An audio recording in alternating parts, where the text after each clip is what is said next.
השנים עוברות בתוך אותם קירות, ימים דומים אותן תשובות, כולם אומרים להיות קצת סבלנות, אבל הלב כבר מבקש חירות.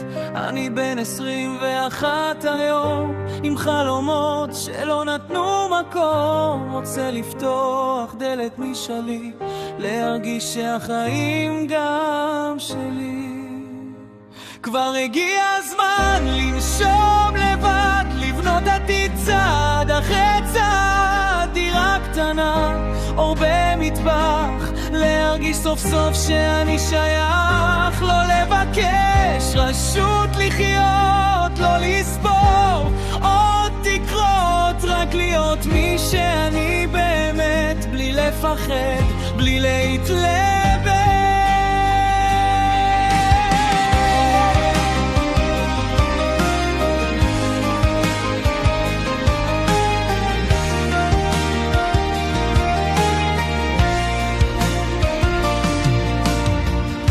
אנשים באים ואנשים הולכים, ואני נשאר בין החוקים, מחייך אבל בפנים שקט, חלום קטן שלא נותן מנוח לגע, לא מחפש עולם מושלם, רק בוקר רגיל כמו כולם, קפה פשוט, שקט בלב, ומישהו שישאל איך אתה אוהב.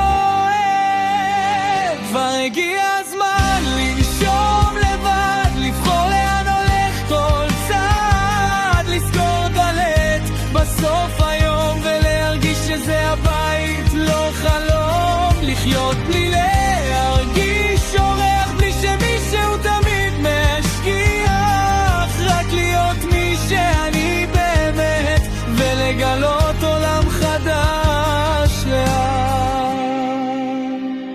אני לא בורח, רק גדל, מחפש מקום שבו אוכל לעמוד לבד, בלי לפחד ולהוכיח שאני מסוגל.